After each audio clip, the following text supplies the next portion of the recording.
everybody. Welcome back to the podcast. I'm Dan Height, and this is Flies in the Kitchen.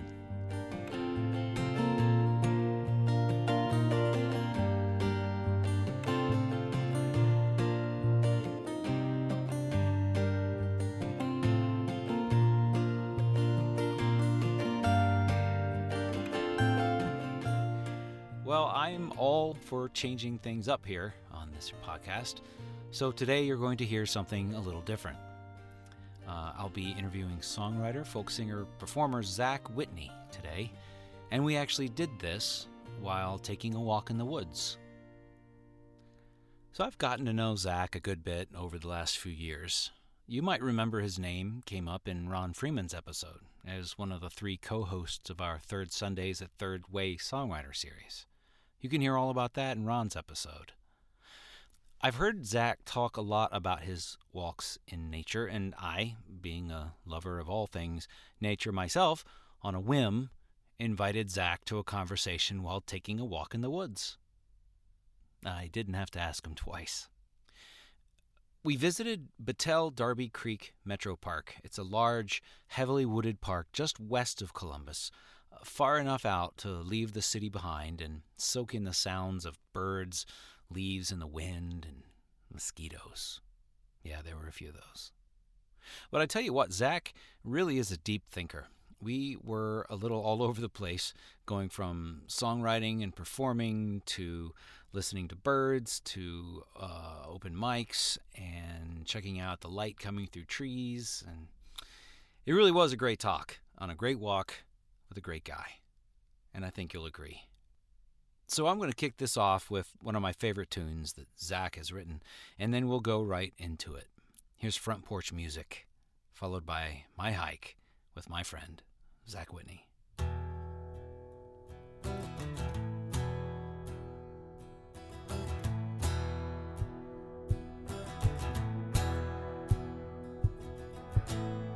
I've been watching the grass grow like a bump on a log. Lazy afternoons living high on the hog. Sitting on the front porch, pick a little lick on this old guitar. Every night I move my front porch to the corner of a dim lit bar.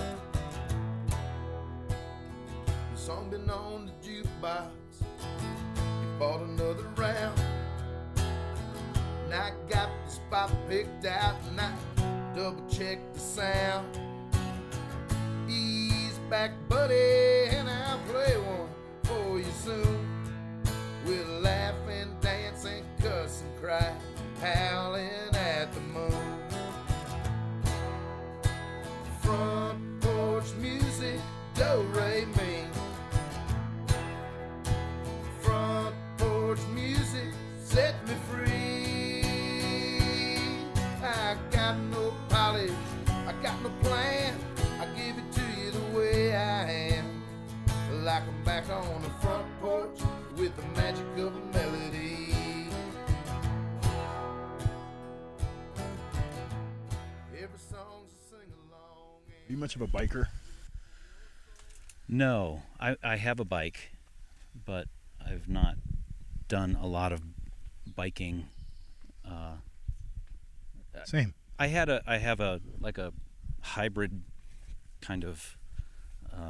Is it a thick-wheeled bike? Or Yes, it's thick-wheeled. So it's more like a mountain/road bike. Right. And I used to ride it to work when I had it, but it was it's been sitting in my garage now for nearly 10 years. Oh, 10 years. Wow. I know, it's sad. Mine's been only sitting there for 3. I'm much better than you are. You are better than me in many I'm ways. kidding. Yeah, I recently got mine out and pedaled, and it was hard because I'm out of shape. Well, you go hiking though. I go hiking all the time. I love to go on walks. Mm-hmm. And I felt like my bike could just speed that up, but I don't know. No, it could. I've learned to take mindful walks and use it as a meditation, and I haven't learned how to do that on a bicycle yet. Yeah. Some can. I guess, it's the flow is the flow. For sure. But so what puts you in a mindful spot when you're hiking? Well, just the present. I love nature. Mm-hmm. Grew up in the woods, so there's something that brings me into the moment, right? Anything that brings us into the moment puts us in that mindful state, and then we learn to we might learn, if we're lucky, to bring that mindfulness to other things that we do, Mm-hmm. or to do it on purpose when we're walking, right? Right. Like you and I are going on a very deliberate walk through the woods. Wow. Well, I think even deliberate walks can yield some pretty good results. Oh, for sure. You know, Absolutely. I mean, I don't get out nearly as much as I'd like to. There's a lot of these great parks out here. What brings you into the moment, into a state of mindfulness? You know, it just kind of happens. You know, it just kind of happens. Right. I mean, For there sure. was a time I was walking through some woods in the Adirondack Mountains, right? And I came across a pine tree that was dead for the most part. Okay. I mean, it was hollowed out. It might have gotten struck by lightning. I'm not sure, but everything was brown. But at the base of this tree, there was about a 4 or 5 foot shoot pine tree growing. Oh, wow. And so it was Birth and decay. and not only birth and decay, but nourishment. You know, with the rotting of the former generation, the new generation can thrive. Yeah. So it's For you listening on the internets, I just gestured to the woods because that is something that's so beautiful about it, right? The nature of rebirth and decay, and mm-hmm. all the different states. We can look around and we can see it. Yeah. The new things, the old things. Yeah. Beautiful. I mean, and we're walking on kind of a gravel-covered, cleared pathway, but I mean, we could easily go trailblazing through any of these. Sure. But people have come before us and laid these this gravel pathway for us. That's right. It's beautiful. So you grew up in a lot of woods, you say? Well, yeah, I like to say that. You grew up in the woods. Grew up in the woods. When I was about 3, when my younger brother was born, we moved from Powell, Ohio, up outside of Delaware Mm-hmm. to a 16-acre wooded property. Okay. So, yeah, I grew up trailblazing through those 16 acres, Right. making every little bit of it mine, Mm-hmm. playing in the creek that ran through it, Yes. climbing the trees, building forts. Yep. All the things that I think, well, we idealize our own childhoods sometimes, but Yeah. I feel like these are the things that kids should be doing. Yes. And it instilled in me a love of this place. Yeah. And this place is new to me. I've not been to this park. You know, my childhood was very similar, and I mean, we didn't live on several acres, but we had the big patch of woods up behind my friend's house across the street. Right on. And it was enough, you know, get out there and make forts and bike ramps and swing on grapevines. Those grapevines would break and you'd hurt your back and you'd get up and find a new grapevine. That's right. But Screaming like Tarzan, right? I mean, yeah, this is what we would do. I know that both you and I grew up with the love of John Denver, right. who, amongst other things, was a great advocate of the outdoors. And Right. wrote about it in his songs. Mm-hmm. And that helped Mm-hmm. cement my love of the woods. Nice. You want to sit for a minute Sure. and catch your breath? Yeah, it's a lot was easier walking up a hill when you don't have to talk. Yeah. Oh. Watch out for bugs. They'll get you. There are a lot of them. Some of them like to burrow down and Yeah. stick with you for a while. Yeah. Enjoying the ride. Of the arachnid variety. Sure. Or Yeah. the ticks. Aren't ticks arachnids? Maybe. I'm not a scientist. I don't. I'm just a folk singer who walks through the woods talking into microphones. And these are the stories of ourselves. Right. So, what kind of a kid were you? I was a nerd. I was about as big a nerd as there could be. Well, actually, that's not true. I was as skinny a nerd as you could be. Really? Yeah, believe it or not. If you're looking at pictures of me now, I am no longer a nerd. It's debatable. But I'm certainly not skinny anymore. Yeah, I was... I've always been a thinker. I've always been an intellectual, stuck in my head, thinking kind of guy. Mm-hmm. One of the things I love about mindfulness and getting back out into nature deliberately is to step out of that realm of thinking. But my mom was a school teacher, and so she taught me before I even went to elementary school. And I love everybody who's ever gone to Buckeye Valley School District, but it wasn't an Ivy League education. Uh-huh. And so I was getting a lot of my education at home from my mom, and was ahead of my classmates a little bit. And so my upbringing was very academic, but yet searching for ways outside of the box to get experiences,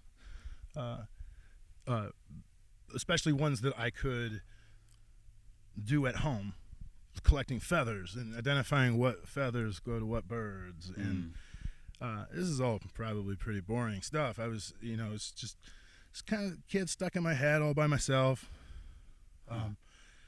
Had plenty of friends. I didn't mean to make it sound like I was a lonely childhood, but exploring the woods, exploring, I had all the toys a kid could ask for. Yeah. And none of those ever satisfied me. I was always asking Mom, what should I do? Seems ridiculous. What can I do? And she, play with your blocks. No, I don't want to play with my blocks. Play with the Legos. I don't want to do that. Play this game, play that game, do this thing, do that thing. Yeah. And so then I just end up going out and running around in the woods, building forts and climbing trees and sitting in the creek and thinking I wasn't having a good time. Wow. And realizing that at some point. I think closer back to to the moment. So you've been a deep thinker since you were just a little guy. Yeah. Wow. Yeah. Yes. I confess to you, I mean, the first time that I really got a chance to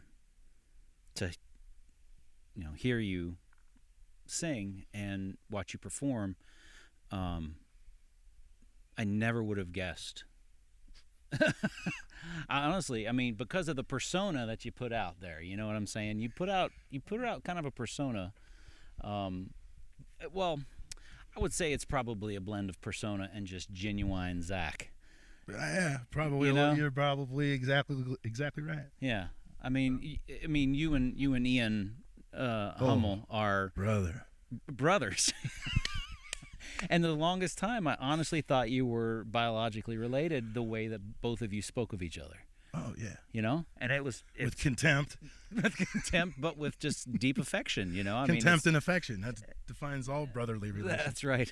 But I never, and then I had a chance at some point to be able to just have a nice conversation with you. And I think it was at Dirty Frank's one night.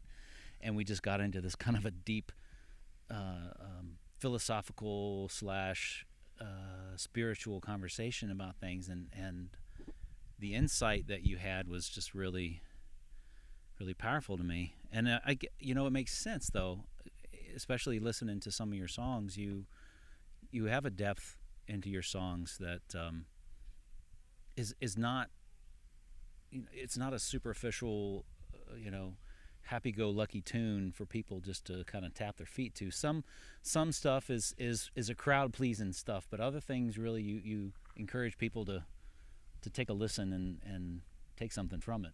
It's like you're encouraging mindfulness from your listeners.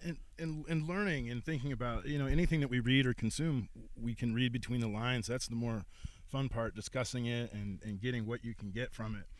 And so I hope, my desire, my wish is that when I create a song, it can be not only a toe-tapping, fun song, but somewhere in it there can be a lesson to be learned. Right. We grew up in the 80s watching after-school specials. There's got to be a moral to the story somewhere. Sure. And I hope they're in there. But I also hope that it's fun and it brings positivity and hope. My mom, this must have been 15 years ago, mid-2000s probably. And like many other people in the world, I struggle with depression and with anxiety, and with depression and anxiety dancing with each other inside of my brain. And it can be madness, literal madness. And one time, 15 years ago or so, I was feeling blue and called my mom, as I was fortunate enough to be able to do. She's around. I can call my mom and get a little bit of loving from her. And she told me something that I thought was way off base. She said that the answers to the questions that I'm looking for, or the balm to soothe my soul, are written into the words of the songs that I make up. And what a sweet thing for a mom to say. But what a dumb thing I thought it was when she said it. Oh, yeah? Yeah. But over a little bit of time, I paid attention.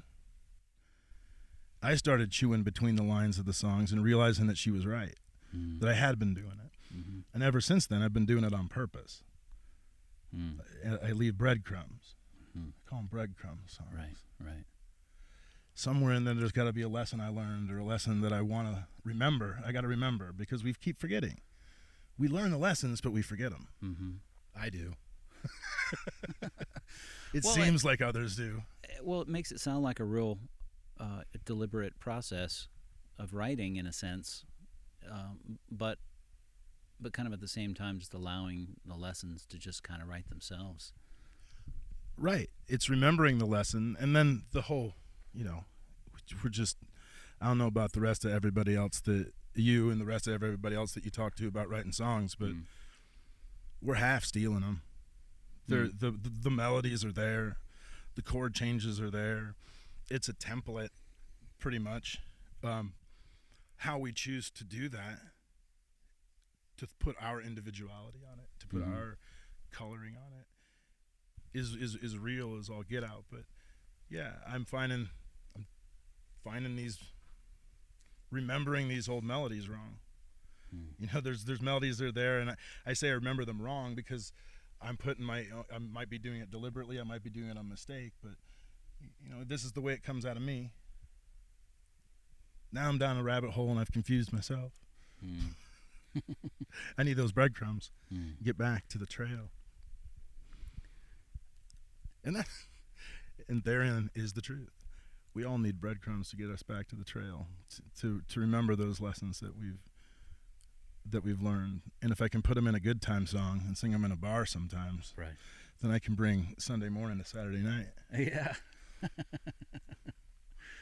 Yeah.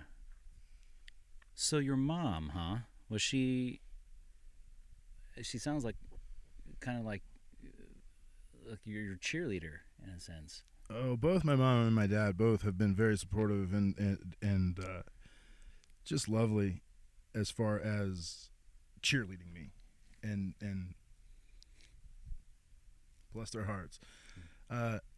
What did they do? Well, my mom was a school teacher, retired now, living a good life down in North Carolina. Oh, nice. That's right. She taught when she went back to teaching after I was back in elementary school. She taught learning disabilities kids. She taught 8th grade language arts. She taught, I think, all throughout middle school and high school level English and language arts courses, and then ended her career as the librarian of the high school I went to in Delaware. Oh, wow. Yeah. She's been a good example of not being satisfied with what she's like, enjoying what she's doing, but not necessarily like being willing to take another thing to at the end of her career be willing to go from having taught English for most of it to being in charge of a staff of people running a library. Wow. That was interesting. I'm proud of her for doing that, and that's a good example for me. My dad, he ran companies that installed irrigation systems, underground irrigation systems. Okay. Keep your grass and your flowers looking good. And I got to work for him in the growing up in the summertime when I wasn't swimming or running through the woods. Yeah. And I learned a lot of good stuff working for my dad. I didn't want to dig with a shovel for my whole life. It was one of them. Yeah. In the heat of the day. Did you ever go to summer camp? I went to a few summer camps. I don't remember what they were called. I affectionately refer to them as nerd camps. Okay. Because it was generally some sort of camp for gifted and Academics or something. talented Yeah. students, whose parents that's think they're amazing. smarter than what they really are. And I love learning this about you. oh my word! And we would I remember we went somewhere in southern Ohio, and Uh-huh. they're always about a week to 10 days long. These little camps I would go to. Uh-huh. You develop little friendships and little crushes. Mm-hmm. I remember at the end of this one, we all watched Grease. Remember that movie? Oh, Grease? sure. Yeah, with that guy from Pulp Fiction and Olivia Newton-John. Yeah, right. Oh, Olivia. Yeah, I remember that, and I remember that we had to we put on our own skit of Grease after we all watched the movie, and then we all broke into groups and we organized skits. Nice. Yeah, I don't remember anything about the skit that we did, but those are the kind of camps I went to. And it was somewhere out in the woods where we would learn things and then do Grease skits. Grease skits. Yeah, I spent a lot of time at camp. What kind of camps did you go to? I went to a church camp. Oh, cool. Went to a church camp in Hinton, West Virginia. Maybe cool. Down in the Summers County. Oh, it was very cool. Cool enough to work there for a few summers. Awesome. And in West Virginia. In West Virginia. Where down you're in, from. Yeah, where I'm from. In Summers County, southern West Virginia. Almost heaven. Almost. Almost. If very, only. very close. If only there had been just that little bit more. Yeah. It was right along the Bluestone River. Bluestone Lake, actually, which is part of the New River. The New River comes and it opens up into lake. There's a dam, Bluestone Dam. Okay. And then at the other end of the dam, the river just kind of continues on. But the camp was called Bluestone, and so it was a great little spot out in the woods. Kind of stuff that you do at church camp?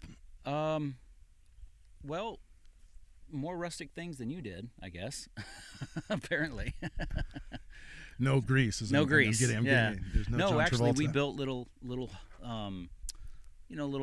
we called them home in the woods, which was, if you were living in camp in a cabin, you'd be out and you'd have a place where you could go and maybe do a meal or cook a meal or do s'mores or, have vespers at night, Yes. like a little meditation kind of thing.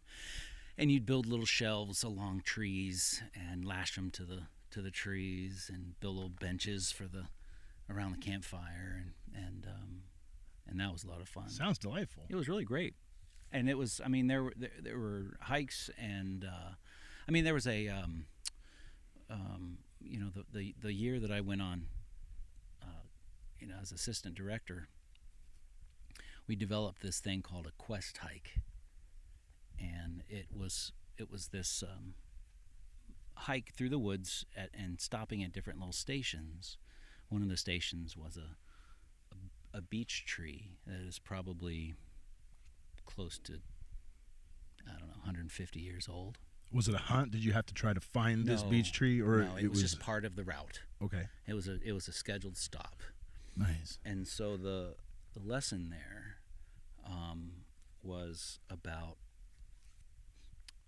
temperance and permanence, and how this tree has been there, for generations before us, and will continue to be there generations after us, which makes us feel small, but yet we are still significant in some sort of.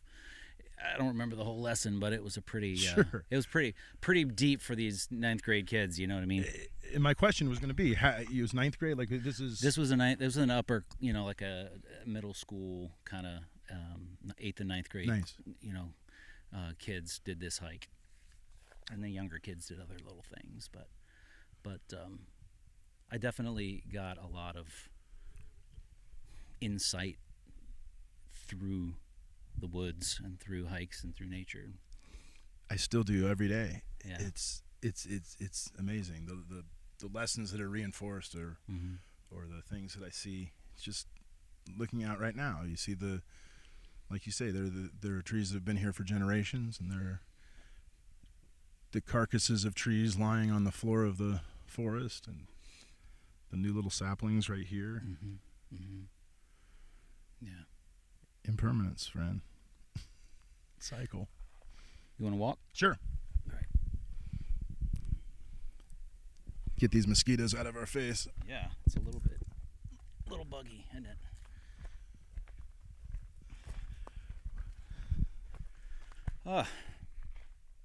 So when did you first pick up a guitar?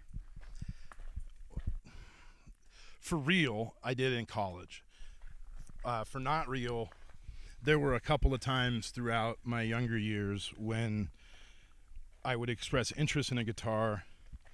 My folks would buy me one for Christmas or my birthday. I would proceed to do nothing with it. I think I took a couple of lessons once. I didn't like the way that the guy taught lessons, and I didn't know how to, as a child, explain to the adults. Well, I didn't know how I needed to learn, but this guy wasn't helping me. Right. I'm sounding so negative about it, but no, I can relate to that. It planted seeds. I had a few missteps along the years, but I always had it in mind as something I'd like to do. And then, while in college, I was a competitive swimmer on the swim team. Really? Yeah. So that took up, they say only 20 hours a week, but it was probably closer to 30. Wow. What was your stroke? I was a sprint freestyler and a butterflyer. Oh gosh, I could never do the butterfly. I didn't realize until the end of my career that it's what I should have been concentrating on all along. Really? Yeah. I quit the swim team that I was on because I couldn't do butterfly. Oh wow. Yeah. It's just a I can barely do breaststroke. Local team when I was a kid. And they paid for me to go to college. I can barely do it. Really? I'm not very good at that breaststroke. Huh. I mean, these days I'm not that good at any of it. So you had a swimming scholarship? Yeah, I did. Wow. So that was a priority. Going to school was a priority too, not nearly as much as trying to swim fast for me, but it was there. I didn't want to always do poorly in school. Social life, probably had a little too much of that. But there were all these things demanding my time and my attention, and I didn't know it at the time, but I was drawn to playing this guitar and making up songs, and it gave me something to lock myself in my room and obsess on. That might be a word. To focus on, to be passionate about. That wasn't swimming, school, or social life. Okay. It was playing music, and this was back before there was an internet, so it was kind of hard. I was teaching myself out of songbooks, because there wasn't, like I say, there wasn't www.guitartabs.com. Right. I don't know if that's a real site, friends. Don't click on it. And so I'm learning. I'm teaching myself. One thing that we'll probably get to talk about this at least a little bit at some point, but I host an open mic. Mm-hmm. And one of the things I love about being around open mic is being around people of all different spots along the path. Yes. You got your people who have done it for their whole lives coming in to share their latest song. Mm-hmm. You got pros coming in there to touch up a new song or to fellowship with people. You have the person who's never sung before Mm-hmm. in front of people getting up there. Yeah. And I've had people, especially of that last variety, who are brand new at it, who see me do what I do Mm-hmm. when I get up and perform. And sometimes it has nothing to do with open mic at all. It just happens at the end of the show. Somebody comes up and they talk to me about how they wish they could have the talent that I have. Mm. Now listen, I've been listening to some of your Flies in the Kitchen podcasts. And you got a lot of people with a lot of talent. Mm-hmm. I don't know how much talent I have. But if a talent is described as something that perhaps we're born with or a way that we have a propensity to go, the talent that I was born with was a passion for music. And that passion has made it easy to practice, has made it easy to put in the hours, has made it easy to go through all the bad times to get at the good times, because I never get tired of it. Mm. Like I never get tired of walking through the woods. Yeah. I think for me, something that I find, I guess, inspiring and intimidating at the same time is how quickly some people can write a song, and how many songs they can write, and how, I mean, you know, you and I get the same messages from Don Nelson every night with a new song, and but he's a fantastic songwriter, and it's almost like there's so much coming out of his head that he can barely keep up to put it on paper. Oh, sure. And I see that, you know, even sometimes for you talk about how, you know, you've got a song that, you know, has, you know, maybe just come to you, or, you know, just wrote something. I mean, I can't write a song in 10 minutes. And I hear a lot of people say, oh, man, this took me 10 minutes. I had to write on the paper. It came right out of me. Yep, and those are either the best songs they've ever written or the worst songs they've ever written. And they're probably the best ones because they don't want to talk about the worst ones. I wrote one time in 10 minutes. This is back in 2012. I was trying to write a song every day. Uh-huh. And let me parenthetically note that, like Yoda taught us, there is no try, only do. Mm-hmm. I was writing a song every day. I wasn't trying to. I was writing a song every day. Mm-hmm. I didn't make it the whole year, and that's fine. I didn't end up with 365 songs. That's fine. But I did it until the middle of August. So I did it for 200 days in a row. Wow. And I gave myself, because I'm giving myself this arbitrary assignment, I give myself an arbitrary rules. And it was from midnight to midnight. I had from midnight to midnight to write a song. Mm-hmm. So sometimes I was staying up till 4 a.m, taking care of it before I even went to bed. Right. And sometimes it's 11:50 p.m. and I haven't written a song yet. See, I'm getting back to this 10 minutes thing. Right. I had 10 minutes to write a song, and I got 10 more minutes to write a song. I don't know how exactly it goes, but it kind of went like, I got 10 more minutes to write myself a song. Next line, I got 9 more minutes to write myself a song.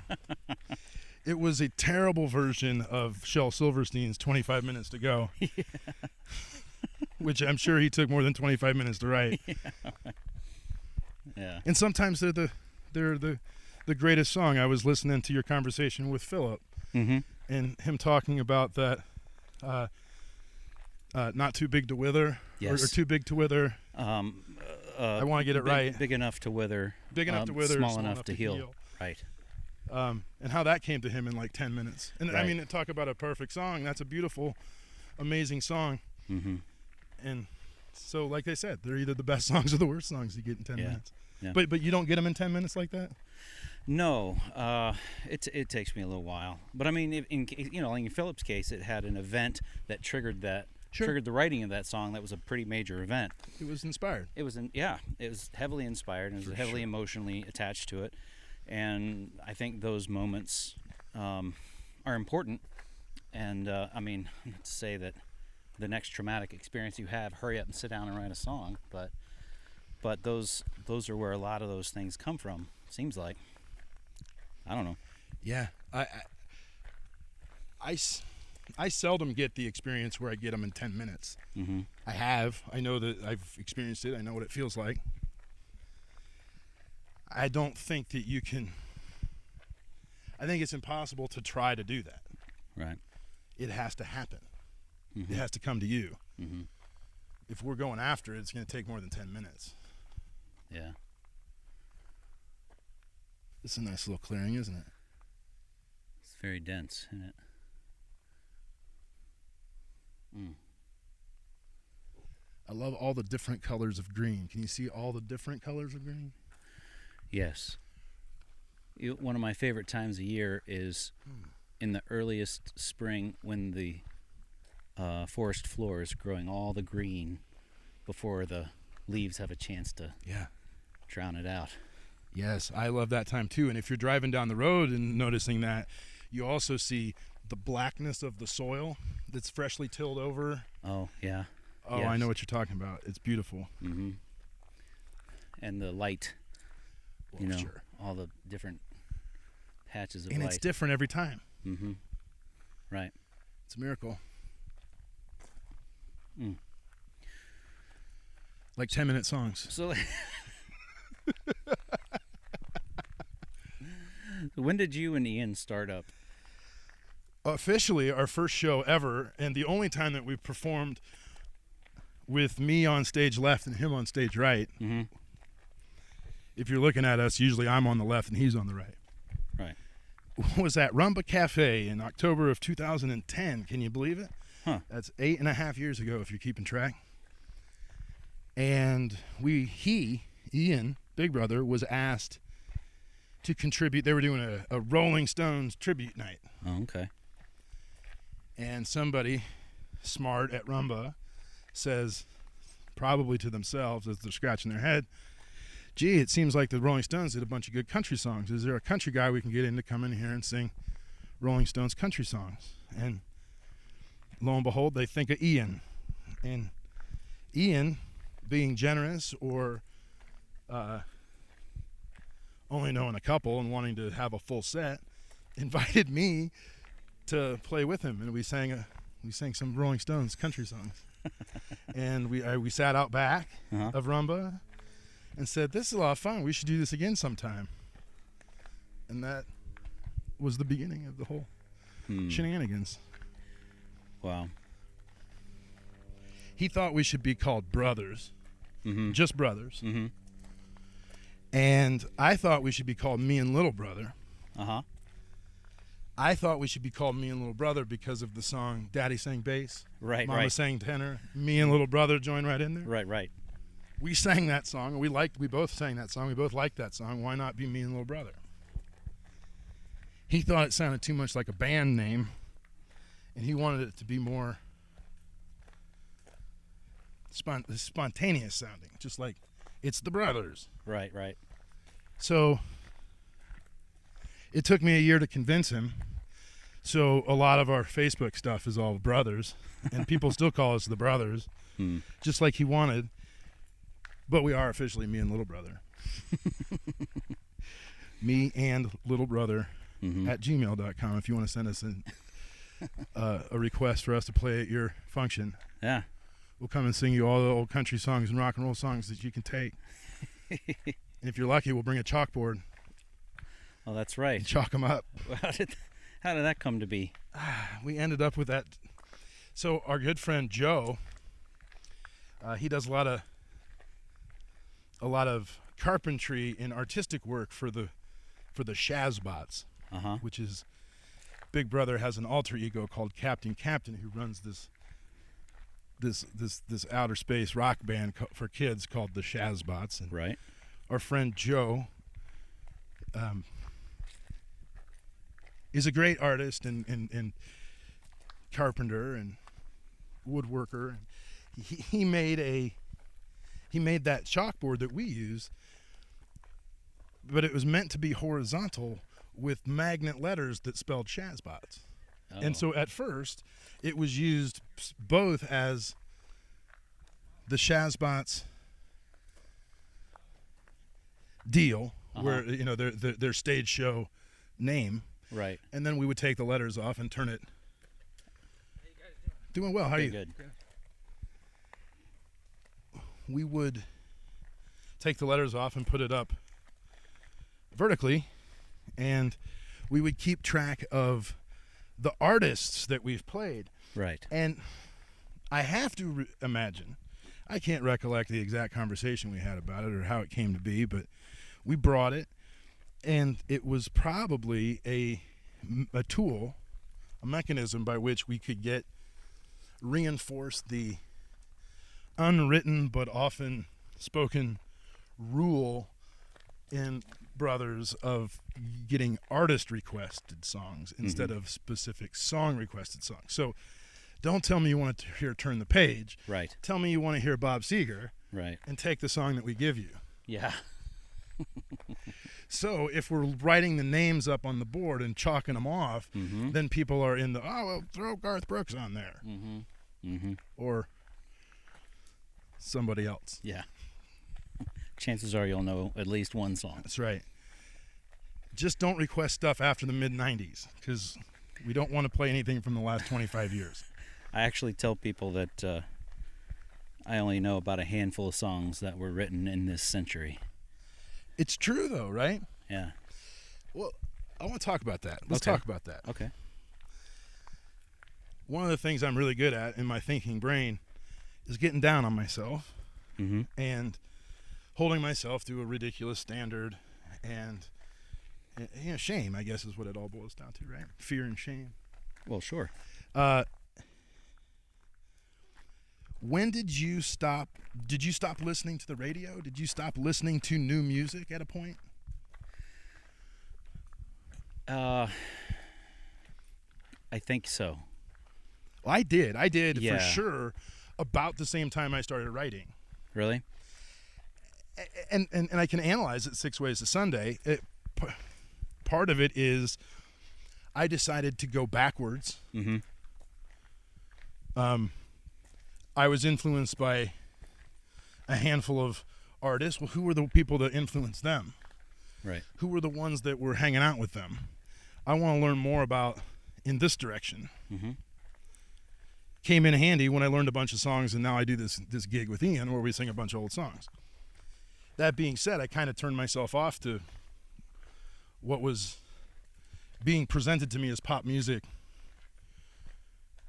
And I think maybe the mid-'90s. And I don't know if that's a good thing or a bad thing. Well, I don't know. I don't need to judge it, really. But No, I don't think you are. I think, for me, I think there is a level of mastery in some of those old songs that is hard to find today.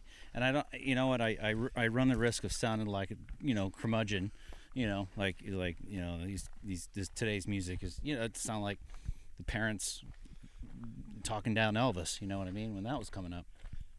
But Bob Seger said it back then. The old music today's music ain't got the same soul. Yeah, that's right. That's why I like that old time rock and roll. Yeah. And that must have been 35 years ago that he was saying that. That's right.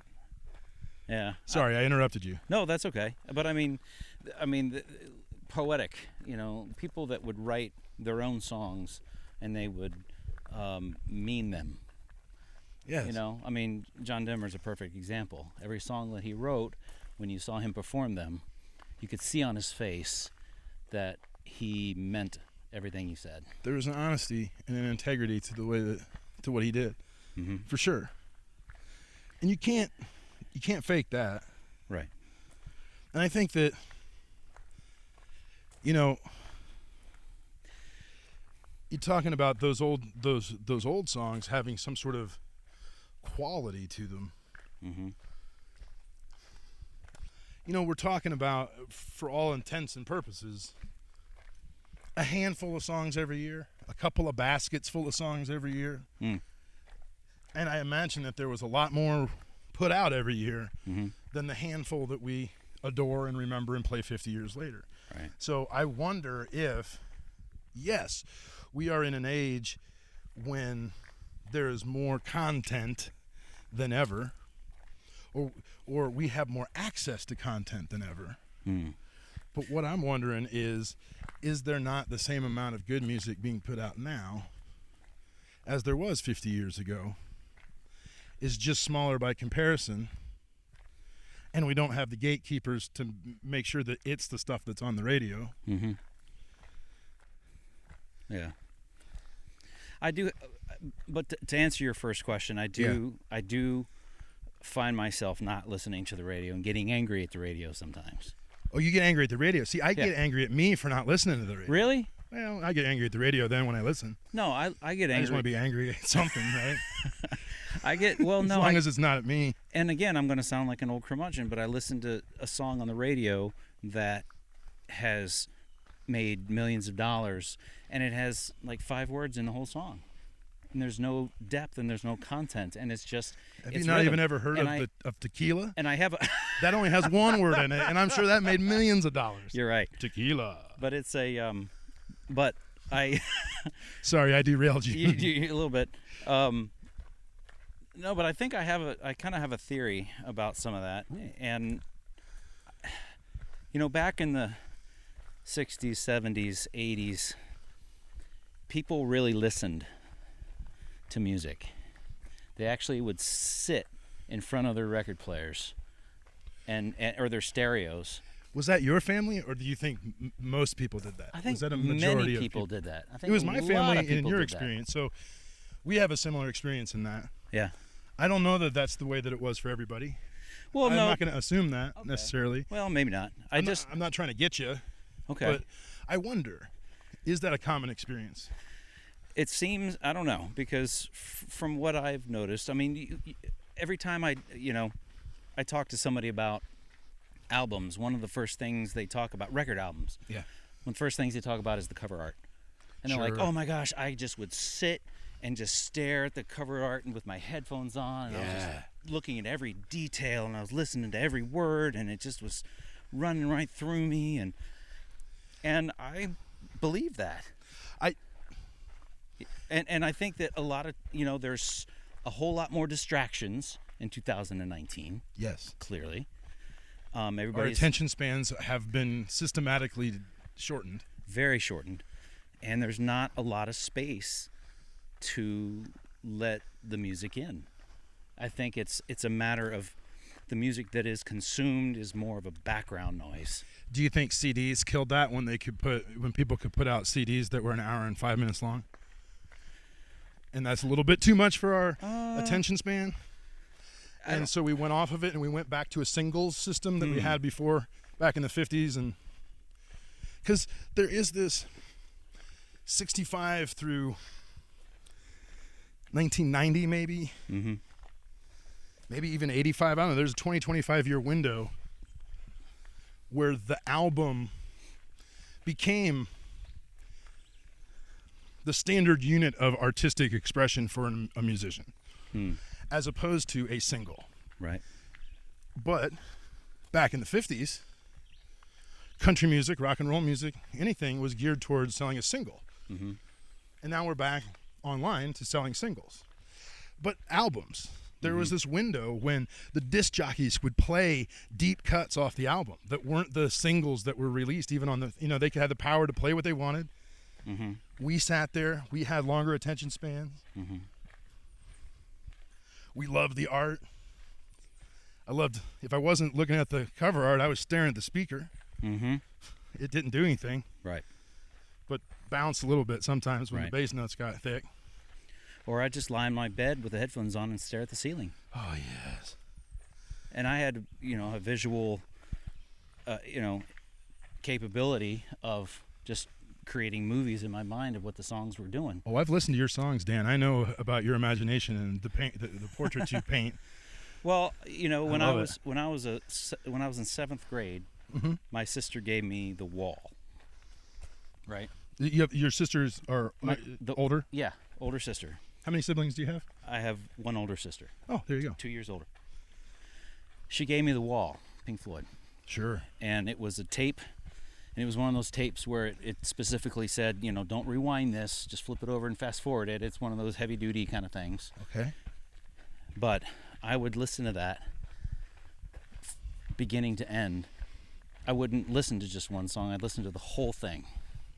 And I would just stare at my ceiling and just gawk. Now, this goes back in our conversation to what I was talking about might be what I think of as a chief talent. A talent of yours, a talent of mine, is to have that ability to focus and have passion for just sitting and listening to a double LP. Mm-hmm. I don't know that everybody else has ever had that same attention span. It was only with that one album. Oh, you didn't like other double albums, just The Wall? Well, no. I liked plenty, but I wouldn't listen to the whole thing. I see. At one time. I see. But you know, storytelling is, I think it's what is a lost art when it comes to music, and that's when I one of my favorite stories that I tell about growing up listening to, you know, all the guys in the car ride on long road trips, you know, especially John Denver, and I would lie out on the floor of the station wagon and hear him singing and just having a visual of everything that he was saying. Right. You know, walking in the rain by your side, you know, and sunshine on my shoulders, and just, you know, the sunshine coming through, like we're looking at right now, just kind of peeking through the tops of the leaves. And, you know, I think it just instilled in me a real respect and love for the story, you know. So I guess I try to make it important in what I write. Well, mostly. Sometimes I'm kind of goofy, but I try for there to be a story and a message too. Yes. Without it, what are we doing? I mean, I don't know. I guess that you can write a song for 1,000 different reasons. Mm-hmm. Not the least of which is just for people to have a good time. Mm-hmm. At a bar on a Friday night and kicking up their heels and not even caring about what's said. But as a writer, as somebody, as a human who wants to be seen and understood, and, you know, it's certainly my desire that there be something of value that somebody could get from this, even if all we're doing is having a good time on a Friday night.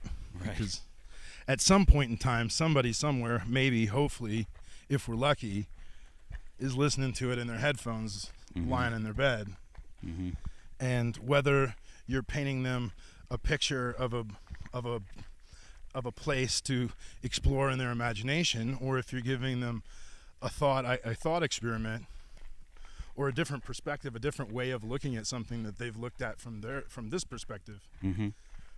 I think that's something of value. That's something that we are, as artists, doing. We're observing and reporting.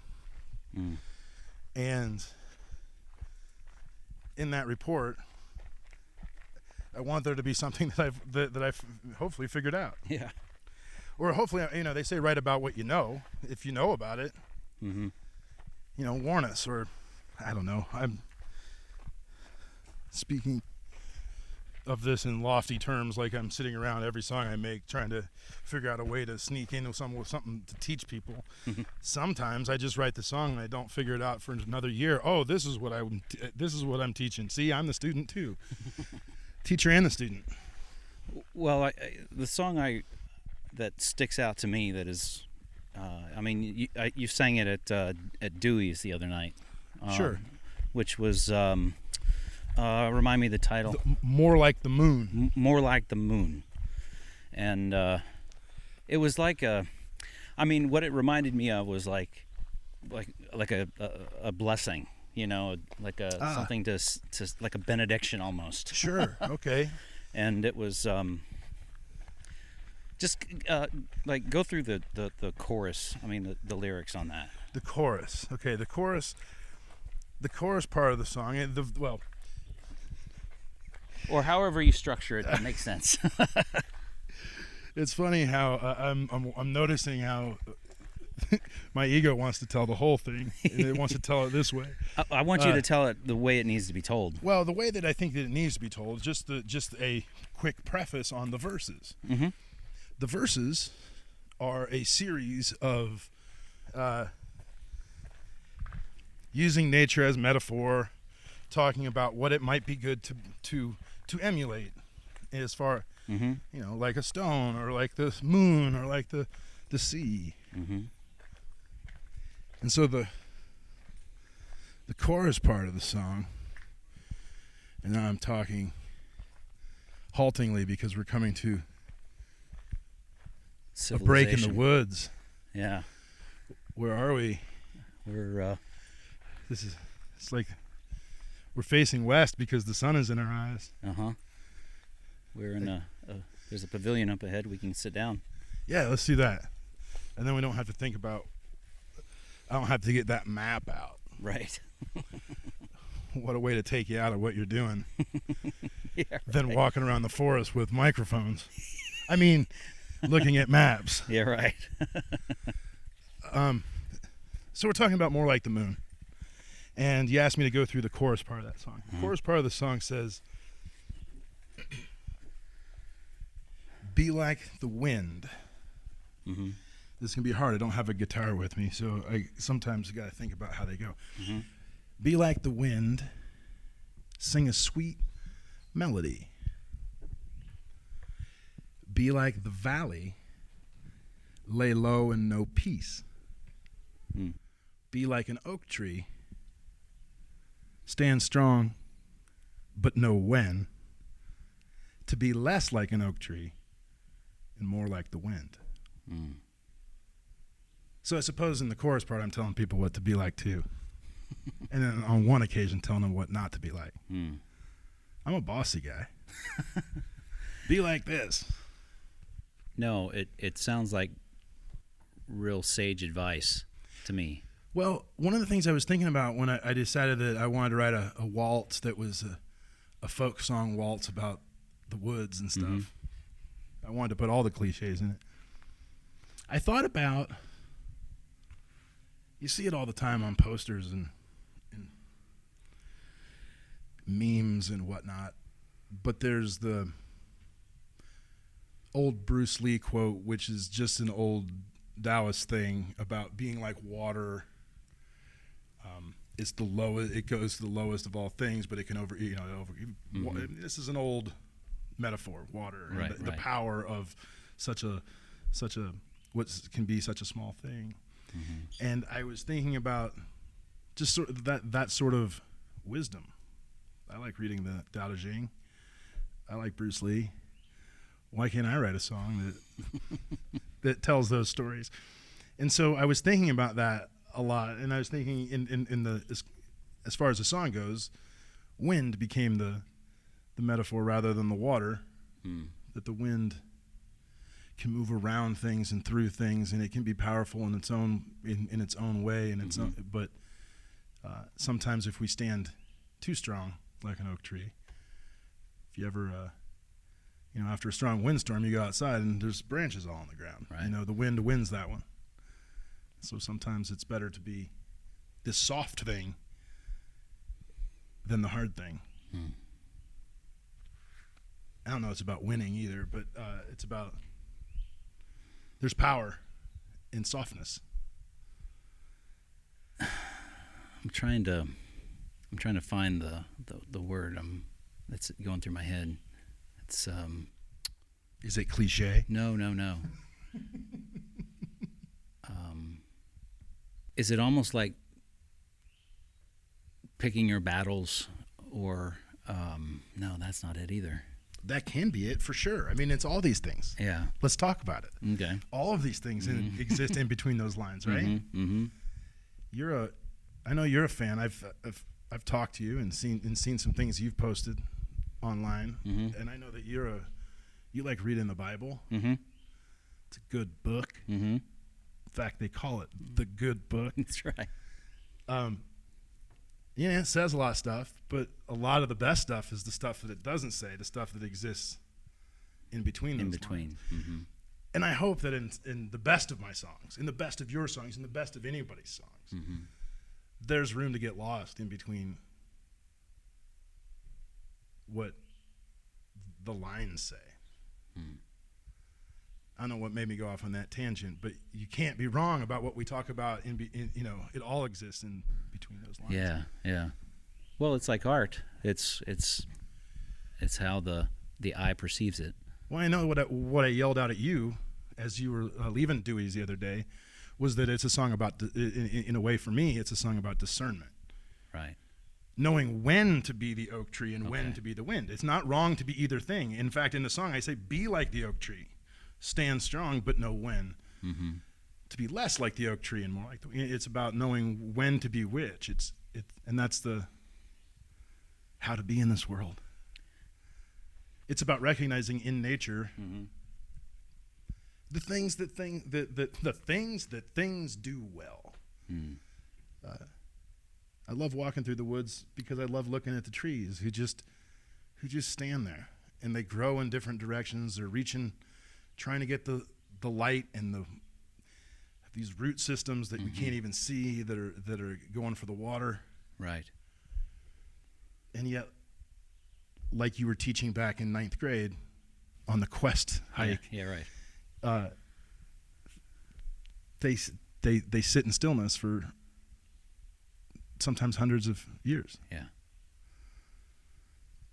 There's got to be wisdom in just that.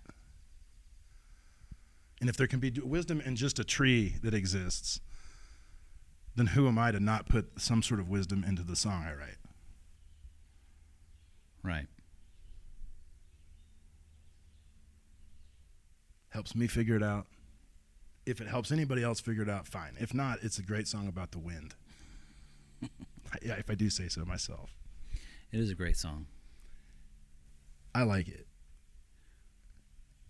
I like a lot of the songs I make up, but there's some that I really like, and that's one of them that I really like. I'm very happy to be associated with that, to have made it up. What's the name of the song that starts off Make Each Day? I call that How the World Came About. How the World Came About. Make each day like it was your last day. Uh-huh. Make each time like it was the first time. Because there's something satisfying about falling in love. And for me, the falling in love, sure, it can be falling in love with another human being. It can be falling in love with the moment that you're in. It can be falling in love with the walk that we're on. Not just the woods, but the walk that we're on. That if we're in love, if we're in the moment's love. Now I'm going to start talking like a real crazy person. I get that sunshine in my eyes, I get wild-eyed looking at you. Start telling you things. But, right? I mean, all there is this moment. And this moment is filled up with love. So when we're in love, we're in this moment. And then everything we do is going to be like the first time we did it. And the way to kick me into that state of mind is to remember that this could be the last time you and I sit down and talk to each other. Let's hope. Upon hope it's not. But now, is that fully in your mind when you wrote that, or is that something? It was. Yes. That was as close to a 10-minute song as I think I got. Huh. And I like it. See, I have songs that I've written that I've years have gone by and I've sung them in a different context, and the meaning changes for me, and based upon who I'm with or who I'm singing it for, or the circumstances, and I guess that's something how how music itself is just dynamic and how it can change. Yeah.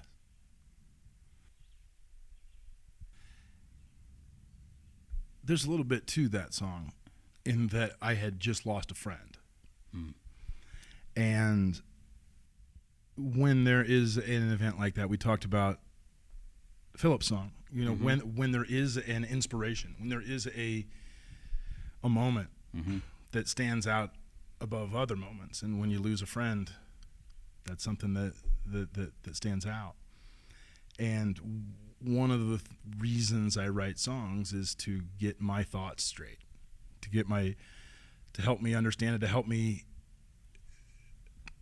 make sense of certain things. And then we go back in the conversation, those breadcrumbs, I want to leave something for me to remember, you know, something that can help me through hard times.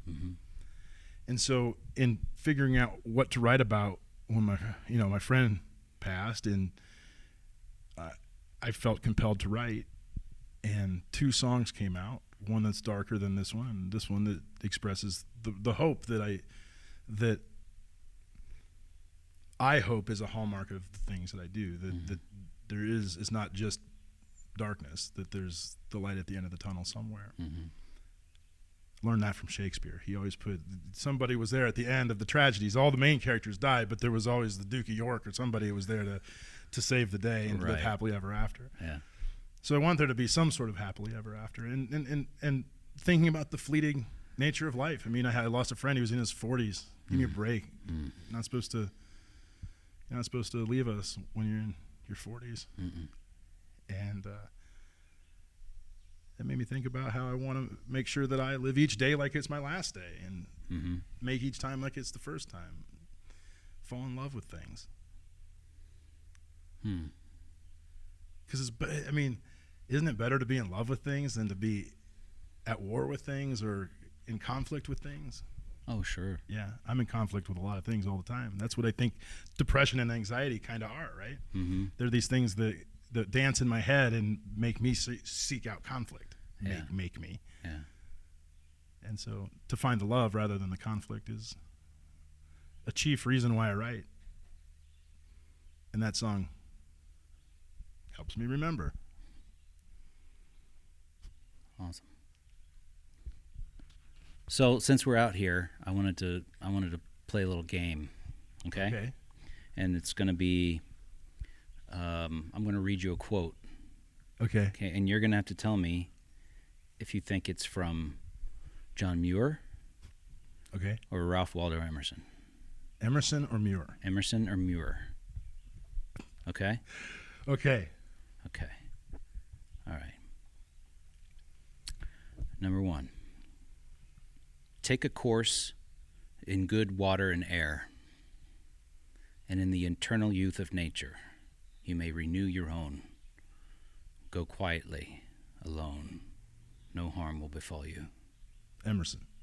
Muir. Yeah, I'm going to get all these wrong. No, you're not. You're good. You're all right.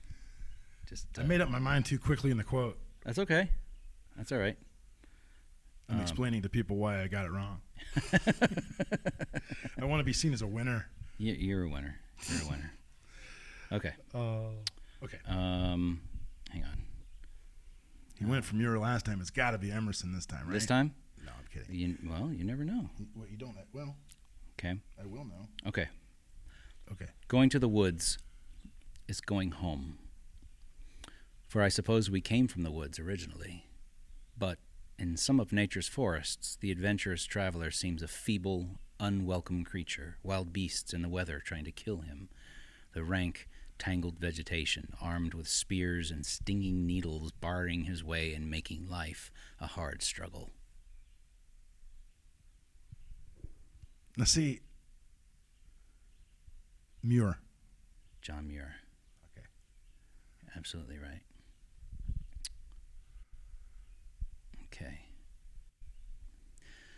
Throw a stone into the stream, and the ripples that propagate themselves are the beautiful type of all influence. Emerson. Emerson. Good. That's a good one. Yeah. Thought you'd like that. All right. Okay. When we contemplate the whole globe as one great dewdrop, striped and dotted with continents and islands, flying through space with other stars, all singing and shining together as one, the whole universe appears as infinite storm of beauty. That's awesome. Muir. Muir. Yeah. Yeah. All right, just a couple more. But if a man would be alone, let him look at the stars. The rays that come from those heavenly worlds will separate between him and vulgar things. Emerson. Yeah. All right, this is the last one. The future of life on earth depends on our ability to see the sacred where others see only the common. That's Al Gore, right? I'm kidding. Not Al Gore. That's John Muir. Ralph Waldo Emerson. John Denver. That was John Denver. I knew that. See, something inside me knew it. That's why I said Al Gore. Yeah. Oh, that's great. John Denver. Yeah. He's so good. Wow. Listen to all of it.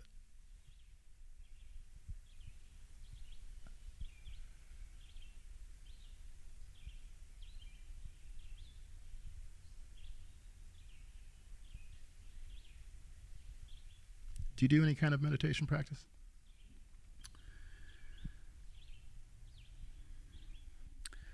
I used to do a lot more than I do.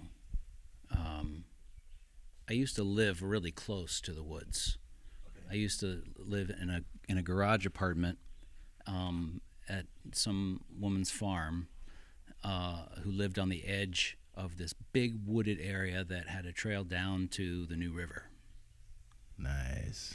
And I could go down there and just put my feet in the water and just breathe and look it in. And one of my old professors said, he loved to say, he always asked the class, how many times can you put your foot in a river? He says, only once, because then you've changed it.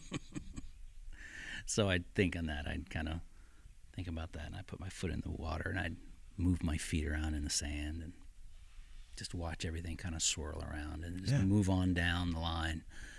And think of influence, Yeah.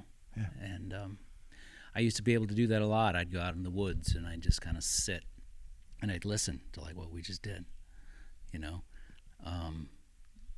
The closest I could say I do is I will do like deep breathing, and I will do try to do just mindfulness and quietness, and try to be more of a receiver, of whatever it is needs to happen at the time, rather than just putting all these thoughts and intentions out, Right. Rather just kind of clean it out and just open up and try to just be filled as much as I can. But I do find breathing is the best. Just deep, intentional breathing. Yeah.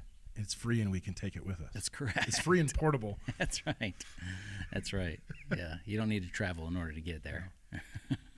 I like listening meditation, where I'll be, instead of being mindful of a sensation or mindful of what I'm looking at or of a mantra or something, I'll be mindful of listening.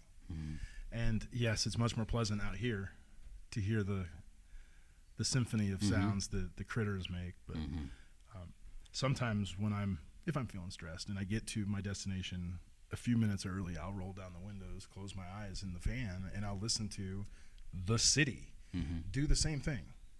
It's a different sound. It is entirely, and I'm sure that it winds me up it winds all of us up in a different way than nature sounds do. But it still demonstrates. It's still something to focus on while we breathe and while we relax, and it's also ever changing. which is essentially what we got to focus on, right? Something that's ever changing, and let it. Right. He giggles. Right. Oh, man. I feel like I shouldn't transition into any kind of like plugs for shows or anything like that, the space that we're in, but I would be interested in what you're doing. Well, I think that we can make an easy segue here, Yeah. Dan, and that is, as things present themselves, I do shows. I kind of let things unfold as they do. One of my favorite regular gigs is my brother and I. We play old country songs and old rock and roll songs, and some of our own up there at Gabby's place. Yes. First Friday every month. Right. 3:15 in Bunty Station, 7 o'clock to 11 o'clock p.m. For the last how many years?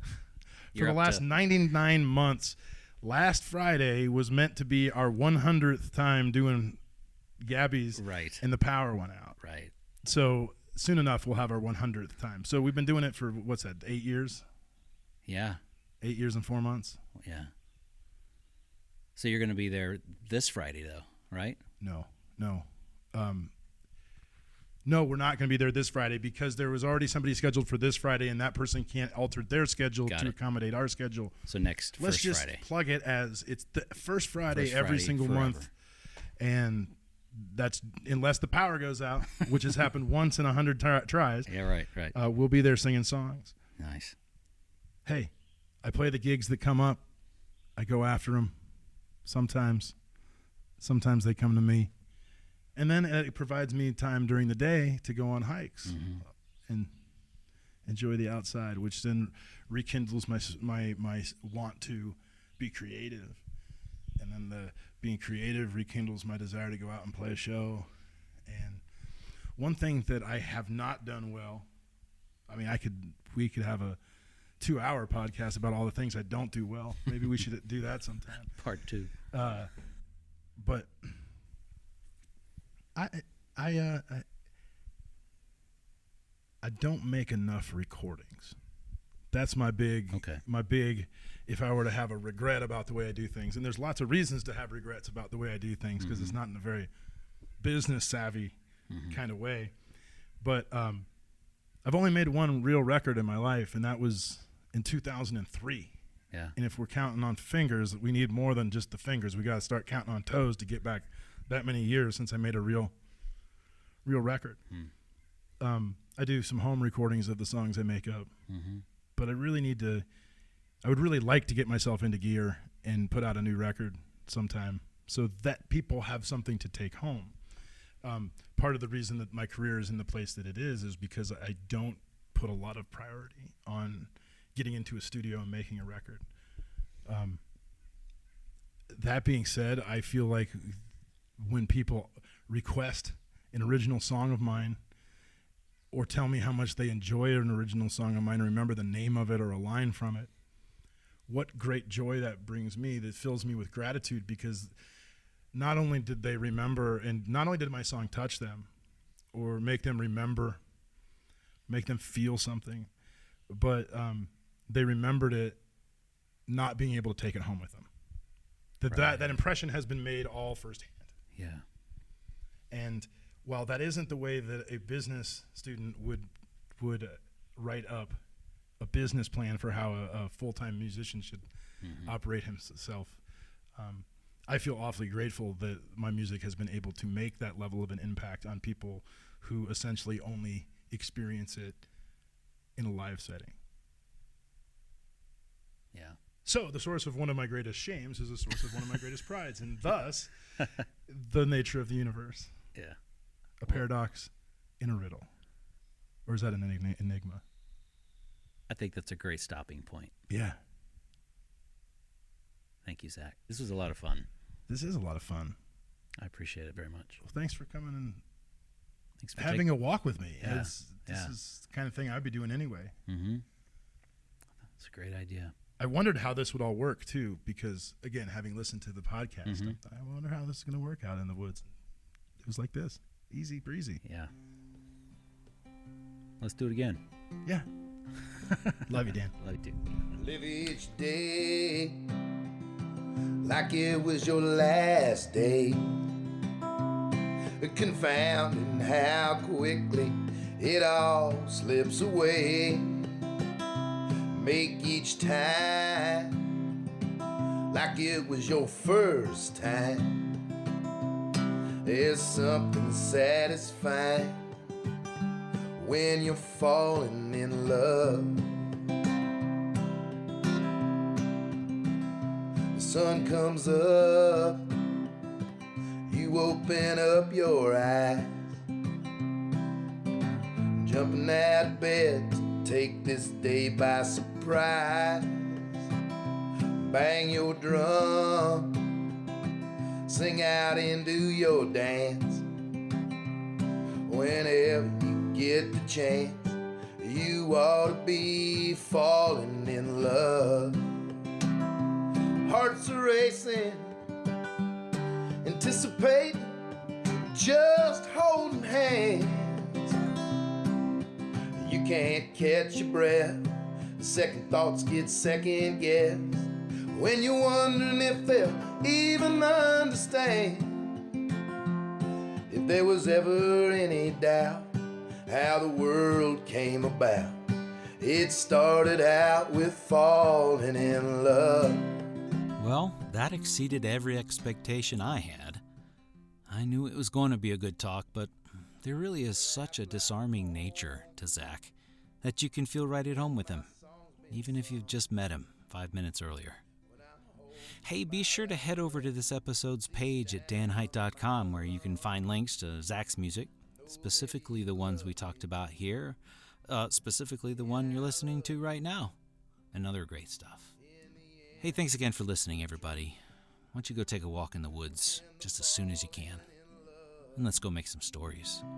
Hearts are racing, anticipating, just holding hands.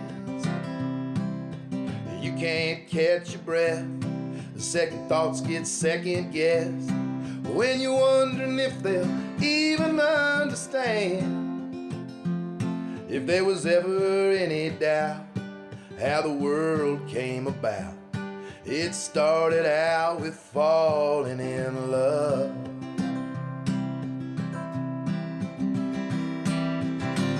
I've been in love so many times, I can't count them all.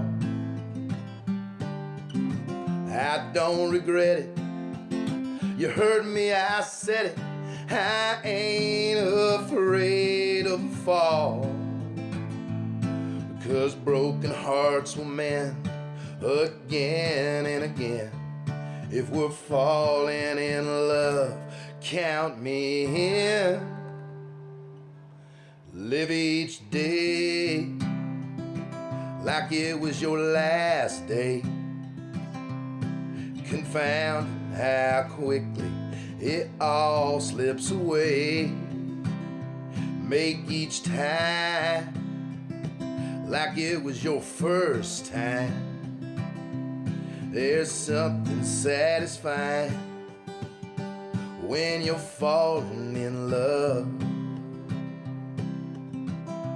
When you're falling in love. If there was any doubt how the world came about, it started out with falling in love.